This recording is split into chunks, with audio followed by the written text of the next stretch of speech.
Haysi bir adam yaşayışına haram salsa, her bir suratında miras yüzünden haram. Ayallığının hakkını vermeye, enen hakkını vermeye, doğunun hakkını vermeye. Şu suratında var akım, bir musulman doğun işlep diye. O bir doğun ayağını hak veriyor, biliyor musun? İşini onun elinden diye, çıkart diye. Haysi bir adam hıyanet edip, malına haram koşta, şol adamın ne namazı kabul, ne aradı kabul, ne zekatı kabul, hiç bir da kabul olmuyor. Hatta baştaki musulmanların sonra ettiyen doğası kabul olmuyor. Şu ne bileyim? Lokma haram. Lokma haram olandan sonra o adamla yüdeğin imanı istiyor yani.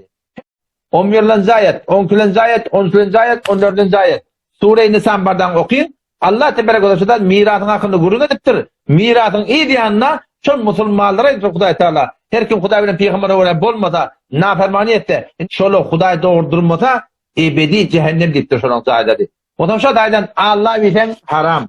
Bilmeyen birinin ayağına kalkıp da ödünü muğiyet köpektir, şoğun köpekten bu da haram. Şu duze kelek bilen, reşvet bilen, bırdap bilen haydi bir hakkını hak etsem peygamberim nem diye men gashşe feleyse minne. Her kim hıyanet etti her bir suratından. O bizim ummetimizden ne diptir. Oğa bir dünyada musulman yerler. Ama eti kıyametin Allah Teala'nın yanına verenler o adamda yüdeyin münafık bir gördüğün kapıyarlar. Münafık diyenleri Yahudiden de cehennemde etek koruyor. Mesihiden de etek koruyor. Mecusiden de etek koruyor. Materyalistin de etek koruyor. Botperestin de etek koruyor. En ki eteki cehennem uzayi şu la ilahe illallah Muhammed Resulullah değil haram yene adamdan ki. İmansız yesin adamdan ki. O zaman şu taydan o adam her kim olsun haram olsun bir yaşayışını yaşasa o adamların imansız gider Huday hakkında.